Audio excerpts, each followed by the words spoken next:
L'accueil. Je tenais ce cheval fantôme par la bride.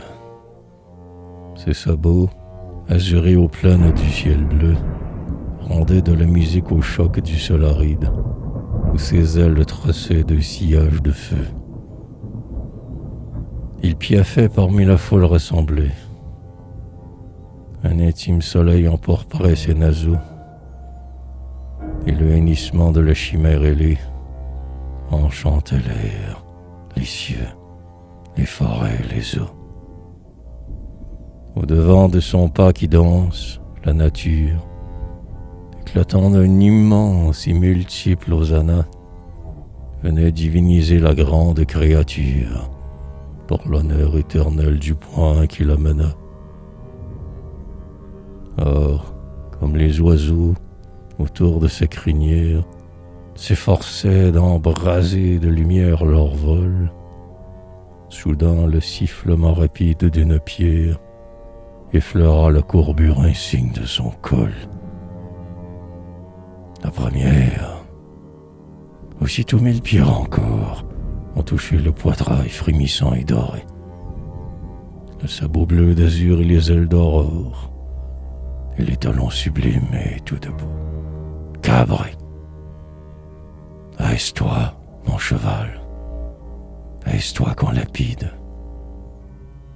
Je me retourne. Au loin, le troupeau des humains vise en grondant celui que je tiens par la bride et dont le son sacré va me teinter les mains. Ô foule, répondez, répondez. Qui donc ose?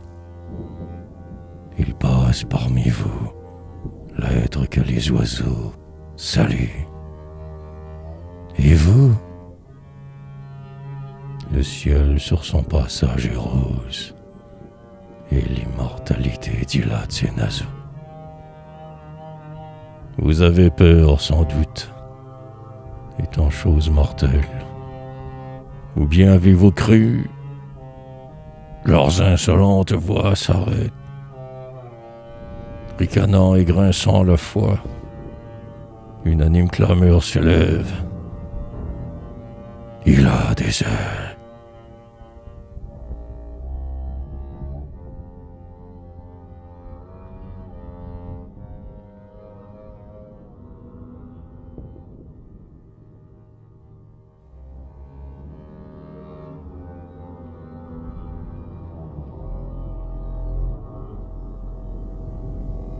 Colère marine, blanche le long des bords et noire à l'horizon. La mer équinoxiale achève sa montée et se rue et s'écrase à l'assaut sans raison de la côte violentée. Colère aveugle, horreur sans but. À moi la mer, sur la haute falaise ainsi battue en brèche. Je regarde, debout et seul au vent d'hiver, chaque vague qui se dépêche. Et j'avance et je cours dans l'herbe sans chemin, pour mieux livrer mon âme à la brute divine. Et, devant sa fureur qui fonce et qui ravine, je sens ma haine des humains. Puis-tu me prêter, mère, cette force qui gronde? Moi, je te prêterai ma sombre volonté, et toutes deux, ce soir, nous détruirons le monde pour détruire l'humanité.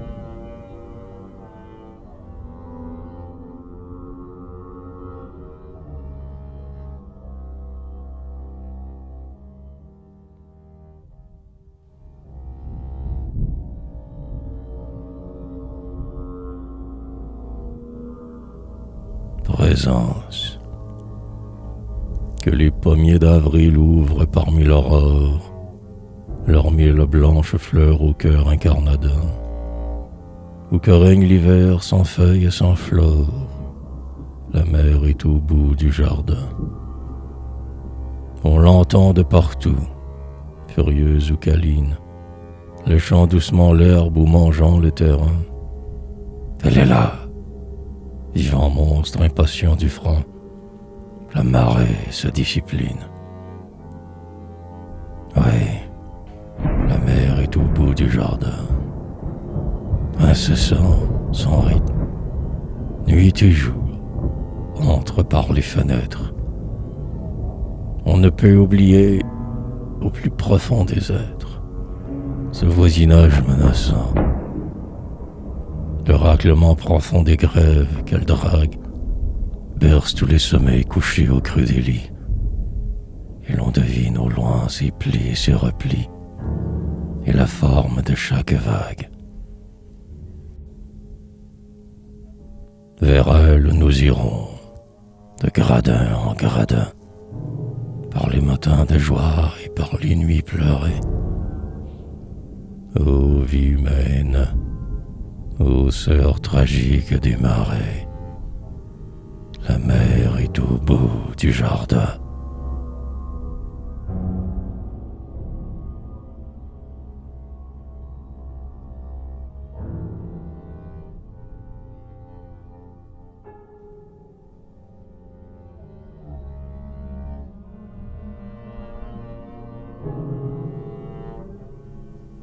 Montée de mer. Une ville s'allume au bord de la mer pâle, sur la côte d'en face encore bleue à voir. Long collier de lueur, parure principale de la terre et des eaux et du ciel et du soir. Je saurais te forcer, ma jument effarée, à descendre à travers la vase et les galets, entre les rochers noirs de la basse marée, où le couchant qui meurt concentre ses reflets.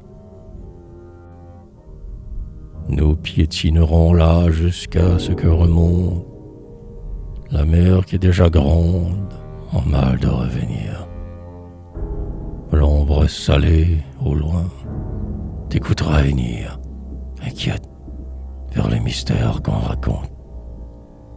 Et pour atteindre enfin des impatients pieds, quand les vagues, couleur de coquilles murines, toutes blanches d'écume les crins déployés, presseront leur galop de cavale marine.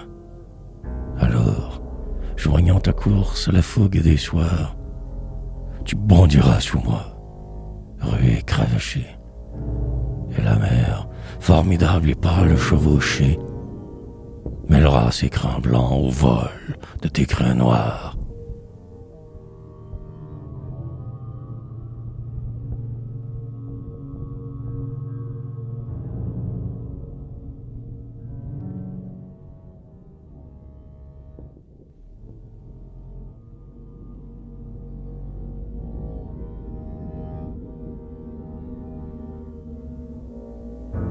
Promenade. Alors que nous longeons la grève, au soir, j'écoute immensément toutes les cavales du rêve galoper avec ma jument. Le soleil rouge errant se couche à l'horizon, au bout du flot, et le vent, en passant sur l'eau, met du sel jusque dans ma bouche. Au rythme d'un souffle pareil, vole la crinière et l'écume. N'est-ce pas un cheval de brume que je pousse vers le soleil?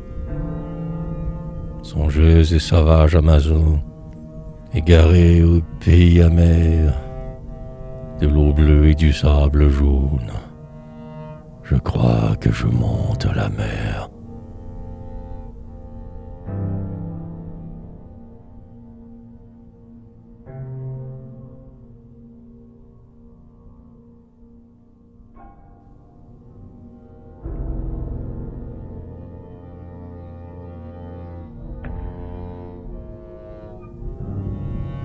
Nocturne. J'ai contemplé de loin la mer électrisée, toute de pâle feu. Je pouvais deviner chaque vague frisée à son phosphore bleu.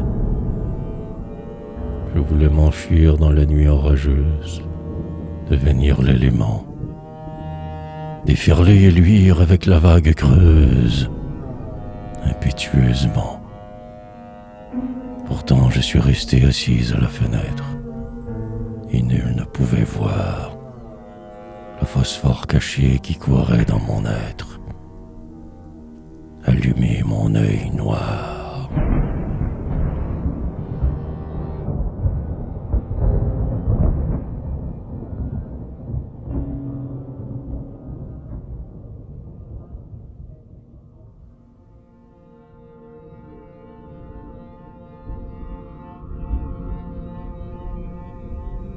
Quatre poèmes de mer.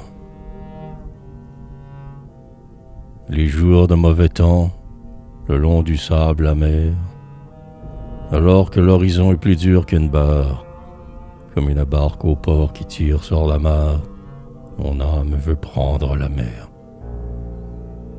Je n'ai pu m'attarder aux algues dans l'écume, aux coquillages peints sur le sable aplani, car je cherche, inquiète, et j'appelle et je hume le fantôme de l'infini. Le soir vient, allumant le phare et la bouille, étoiles de couleur qui dansent dans le noir. Moi je reste, attendant je ne sais quoi, noyé dans je ne sais quel désespoir.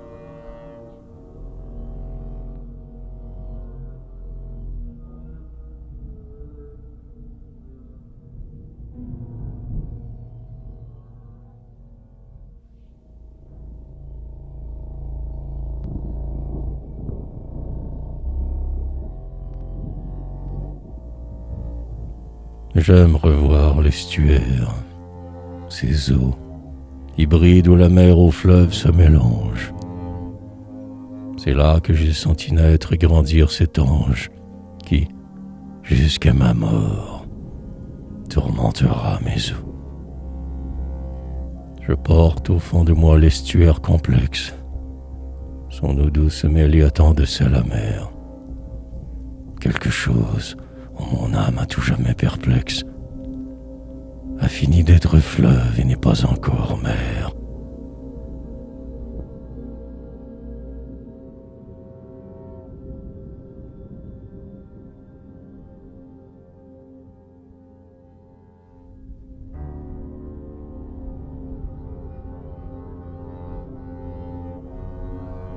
Même par les jours bleus d'un calme décevant, ces arbres noirs, frappés, crispés sur les falaises, ont gardé la forme du vent qui les tordit du fond des tempêtes mauvaises. Je sens que mon esprit, enfant de mer comme eux, même parmi le calme a gardé dans sa forme le souvenir du vent énorme qui le fit à jamais étrange et furieux.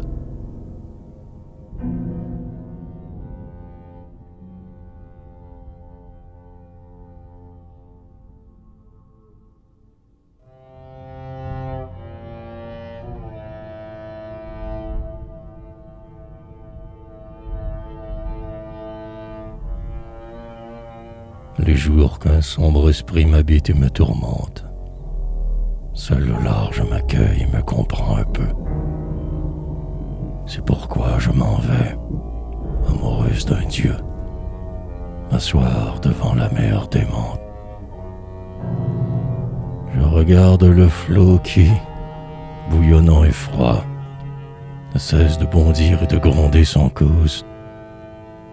Je dis, moi qui ne suis qu'une si mince chose, je suis aussi grande que toi.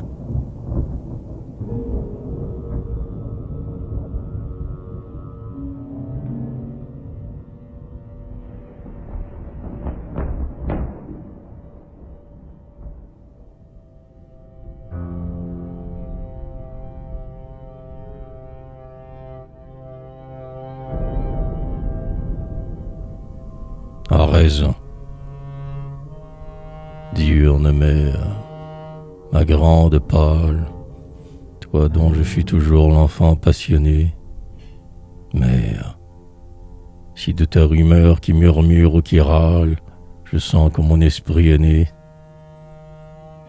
Mer nocturne, ma grande noire, toi dont je suis la fille éperdue à jamais, seule force vivante à qui je me soumets, mer, ô mer, toute mon histoire. Veuille vivre toujours en moi, informe et si précise, exacte et si fantasque. Veuille que ton grand vent délivre de son masque ma face qui pleure de moi. Mer, que parfois la lune argente veuille ne point cesser d'inspirer mon tourment. Désaltère et nourrie de ta splendeur changeante, ta visiteuse au cœur d'amant.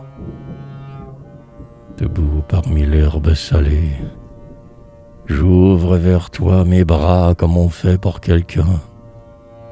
Si loin et si longtemps que je m'en sois allé, j'ai gardé sur moi ton empreinte. Beaucoup plus que tout ce que j'aime, je t'aime, car je suis de ta race, la mer. Oui, comme les varechs et les algues que sème ton reflux sur le sable, la mer. Ivre de toi, vers toi je crie. La mer, la mer, à moi, je te veux, élément, simplicité, mystère, ampleur, rythme, furie, éternel renouvellement.